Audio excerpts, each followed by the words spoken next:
Good morning viewers, আমুদরিয়া নিউজে সকলকে স্বাগত। আমি অতনু। আজ গুড মর্নিং প্রোগ্রামে বলবো নিজের ভুল ঠিক বিচার নিজেই করা কেন জরুরি।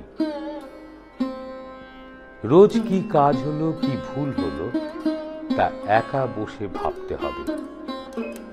সব ক্ষেত্রে দুরকম মানসিকতা দেখা যাবে। এক পক্ষ শুধু ভাবতেই থাকে, কাজ আর শুরু করে না। অন্য পক্ষ অত ভাবাভাবির মধ্যে না গিয়ে কাজ শুরু করে দেয়। তাই রোজ দিনান্তে কোনো একটা সময় নিজেকে একা বসে নিজের হিসেব নিতে হবে। যে কাজটা করেছেন তা আরো ভালোভাবে করা যেত কিনা সেটা ভাবতে হবে।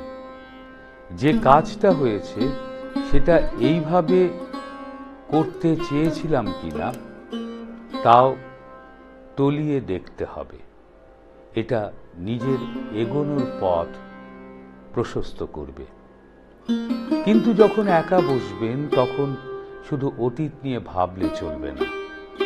ভবিষ্যতের স্বপ্ন পূরণ আরো ভালোভাবে করার কৌশল ছকে ফেলতে হবে। মনে রাখবেন, ভবিষ্যৎ মানে আমরা যা পরিকল্পনা করছি তা নয়, আমরা বর্তমানে যা করছি তারই ফল হলো ভবিষ্যৎ। তাই বর্তমানে সবচেয়ে ভালোভাবে কাজ করে যেতে হবে, তাহলেই ভবিষ্যৎ উপভোগ্য হবে। কোনো কাজ করার কথা ভাবলে ও তা করে ফেললেই দায়িত্ব ফুরোয় না।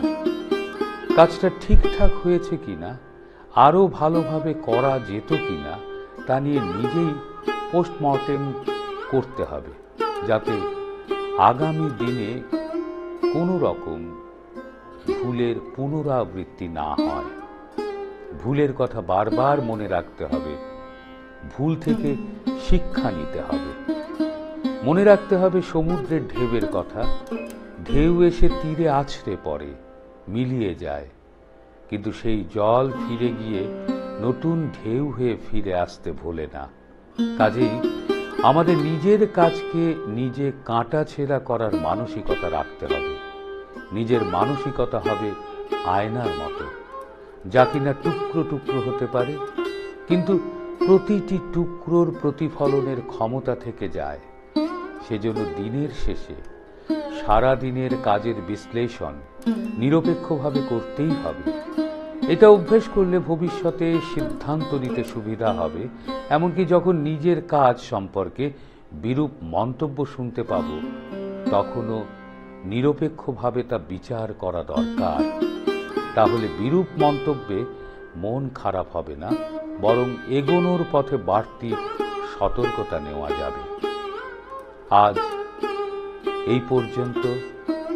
আবার ফিরব গুড মর্নিং প্রোগ্রামে, আমুদরিয়া নিউজে। নমস্কার।